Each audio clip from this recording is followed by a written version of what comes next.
And what's next is also wonderful. We've been doing UN Digests all week because the idea of the zone is to bring the world to the UN and the UN to the world. And these talks in particular give us a chance to hear from UN insiders because they come from high-level representatives from throughout the UN system. And it's just to give you a little peek into what's actually happening here at the UN in language we don't often get to hear from people who are so incredible and actually doing the work.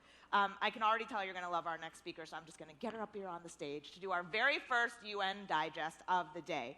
Please welcome the Executive Director of UN Habitat, Maimuna Mohammed Sharif.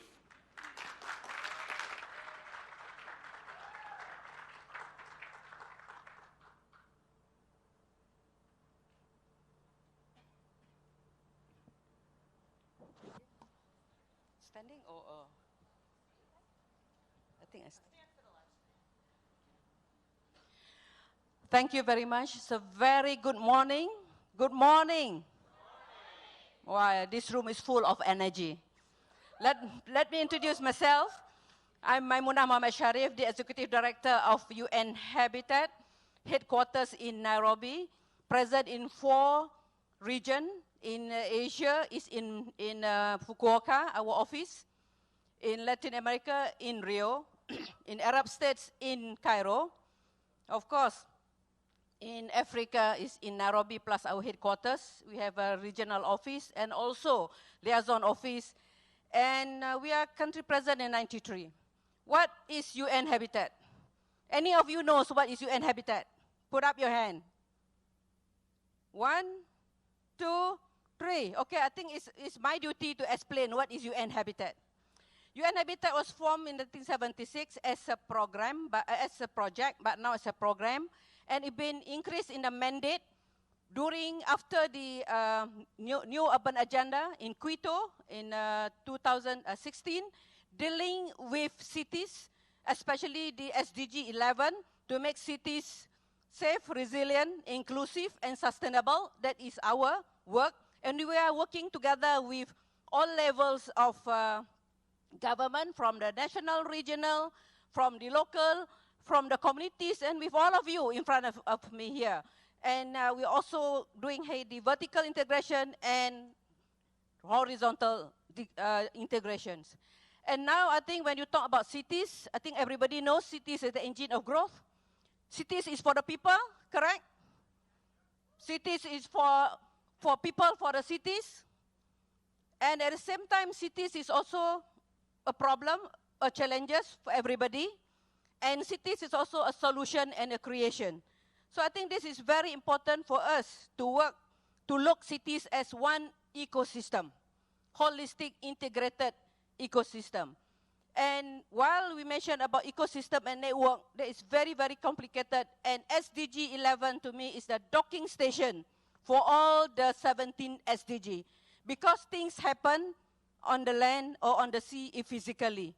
So far now, and at the same time, what is UN Habitat do? UN Habitat is also having this strategic plan. Our strategic plan is dealing mainly with cities and human settlement. And you know that urbanization rate now is by 2050, 70% or exactly 68% of the people will be living in the cities, mostly in Africa, in Asia. So what should we do? So our vision is looking into the provide quality of life, good quality of life for all. Because leaving no one behind and leaving no space behind in the urbanizing world. And our mission is to have the transformative change, not only change, transformative change of cities with us dealing with you through our technology know-how, through our policy advice, through our expertise, working collaboratively with you. Not alone, collaboratively with you, and leaving no one and no space behind. There are 4 areas that we are focused. First is we would like to tackle the root of the problem. There are so much money spent on the symptom of the problem. What is the root of the problem? It's poverty. So we would like to see the first focus of our strategic plan is how we can reduce the spatial inequality and reduce poverty during rural-urban continuum. We are not only talking about urban. If you see urban poor, why people move to urban areas? Because there are something or nothing is in the rural areas. So we are looking into these two areas and how we can at least picking the enabling environment for the good quality of life and also to giving the basic services for the people. Second is on the spatial and also the prosperity, equal prosperity within cities and region. There are cases where region is very wealthy, but the cities are not. So I think this is the second. The third is climate change and climate action through mitigation and adaptation. This is third one that we were looking at and see how we can look through the use of nature-based solution, looking back ecological footprint of us. I think this climate action start from us as individual. How many of us using now handkerchief? How many of us taking in terms of mobility, walk and cycle? And at the same time, it's also looking into the planning, the integrated planning, holistic planning between the city's mobility, because it is not integrated planning, you cannot get the climate to lower the carbon emission. So this integrated and holistic planning, urban planning is very, very important. And of course, the fourth one is on urban crisis. If we can prevent it, we try to prevent it. If not, quickly respond to the urban crisis. This is very, very important now. There are many disasters around us, and if we can look into the tools and the normative part of our work, we are also coming out with the tool and design, working to go together with all the stakeholders, national government, regional government, academia, NGOs, and hoping that we can come out with the tools to reduce, to see how we can design to be adaptable and to reduce the urban crisis. And last but not least, I have only 1 minute left. Yes, I would like to invite you, all of you, to the World Urban Forum. Please, World Urban Forum in Abu Dhabi on the 8th and the 13th of February next year. And the theme of the World Urban Forum is Cities and Opportunities, Connecting Cultures and Innovation to Sustainable Development. Why culture? Culture of education, culture in economics, culture in social, not only culture, dancing and acting, but how we can look from the existing culture, moving the needle, paradigm shift, in order to gain what we are looking at, called very good quality of life for all in the urbanizing world. Thank you very much for having me today, and I hope that we can still collaborate, can still partners with UN Habitat. We are here, and follow my Facebook, Twitter. Thank you very much.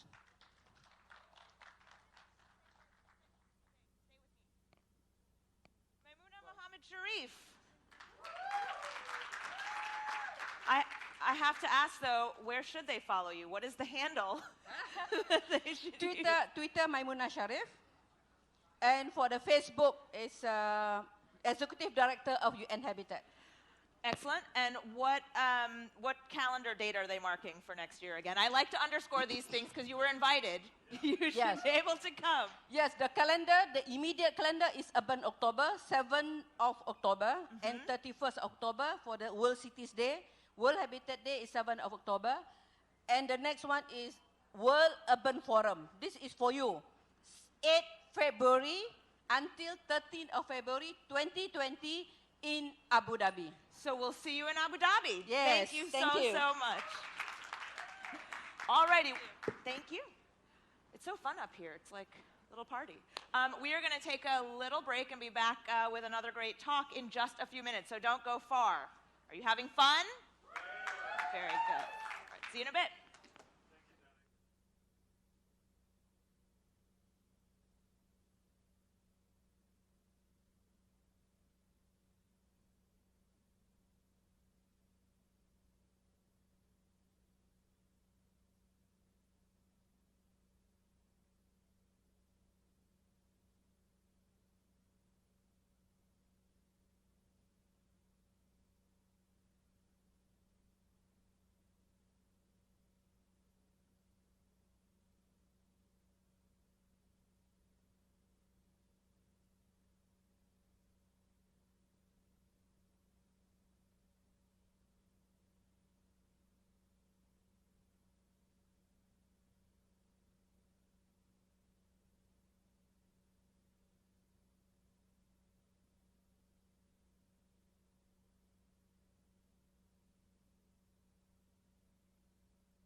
Action Zone. How are you doing?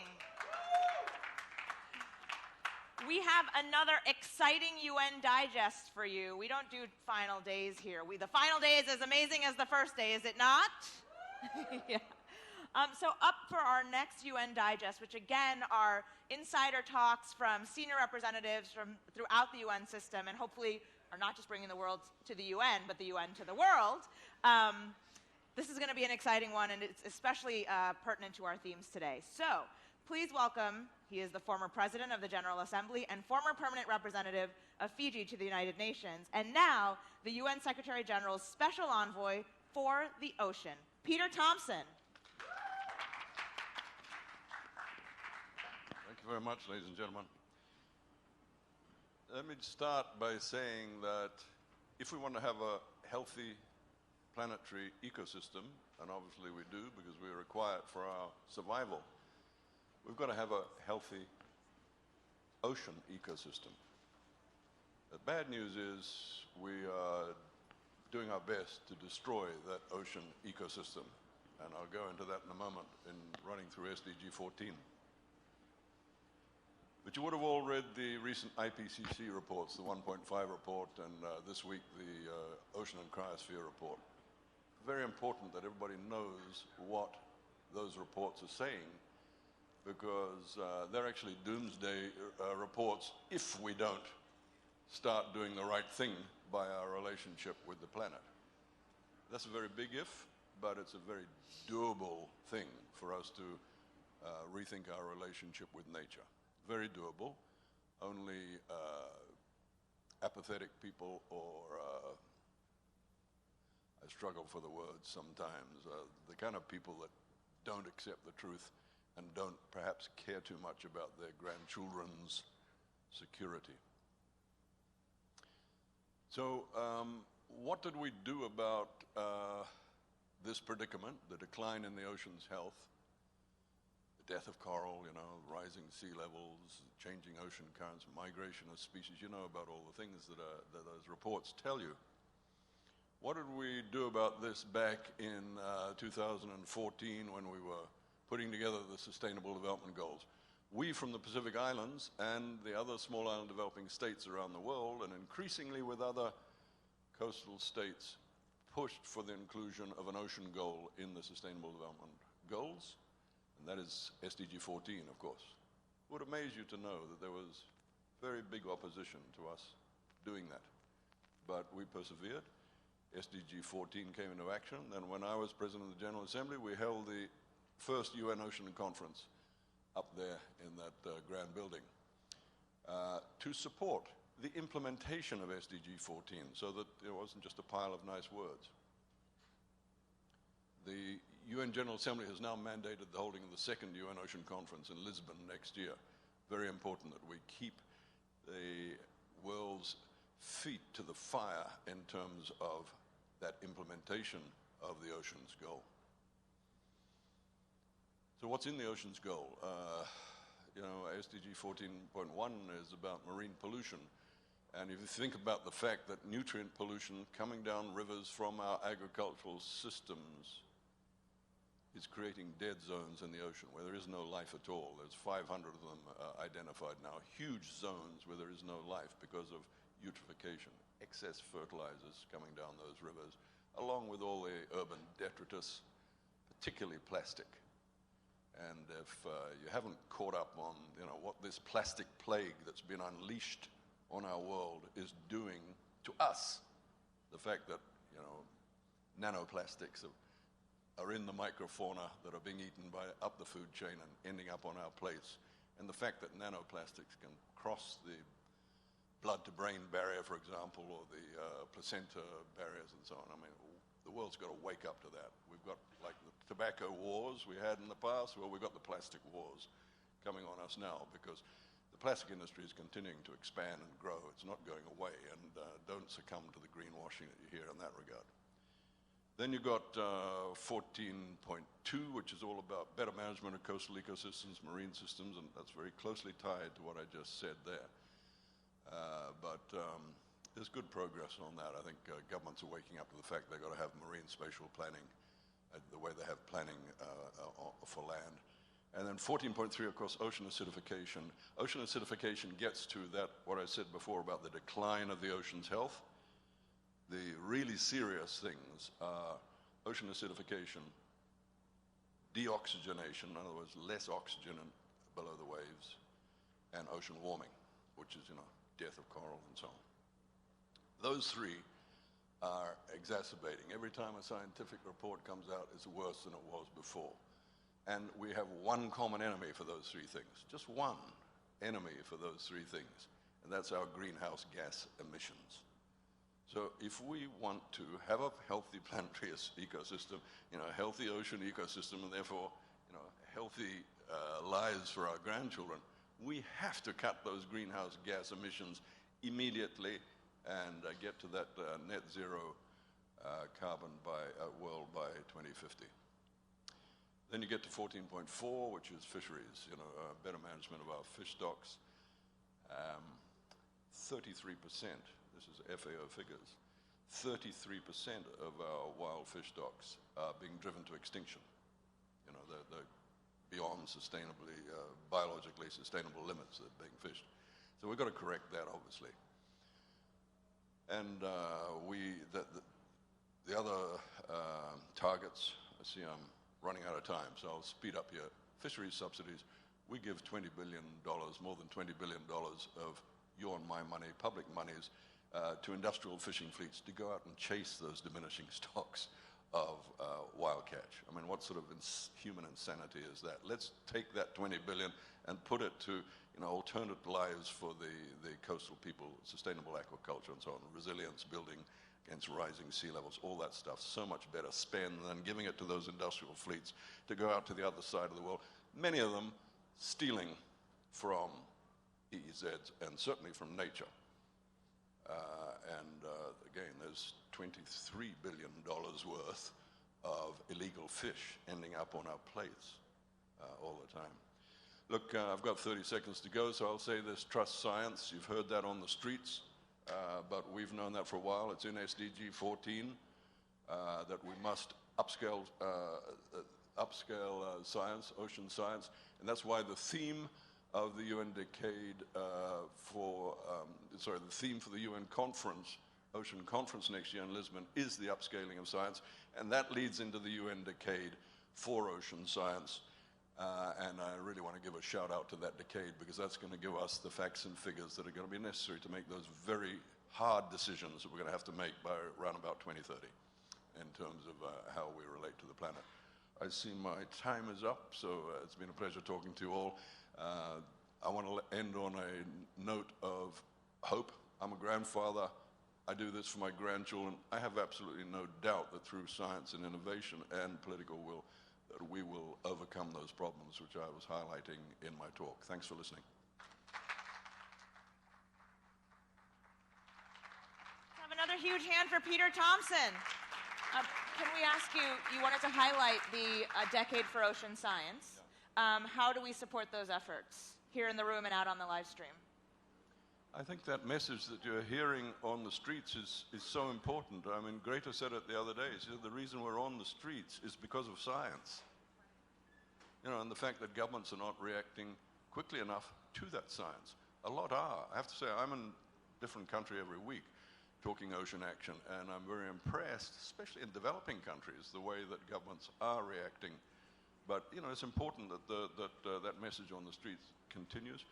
But I'm also happy to tell you that IOC UNESCO, which has been given the job of leading that decade on ocean science, is doing a fantastic job going around the world preparing through regional meetings. So you can get involved locally through your marine organizations in the preparation for that decade. And when the decade happens, it's a case of get involved. And that's been my message to big and small countries. Get involved in the decade. Thank you. Thank you so much. Get involved in the Decade of Ocean Science. Thank you again to the Special Envoy for Oceans. And we are going to take one quick minute to restage and be on to our next session. Awesome Friday, right? SDG Action Zone, let's hear it. Woo-woo.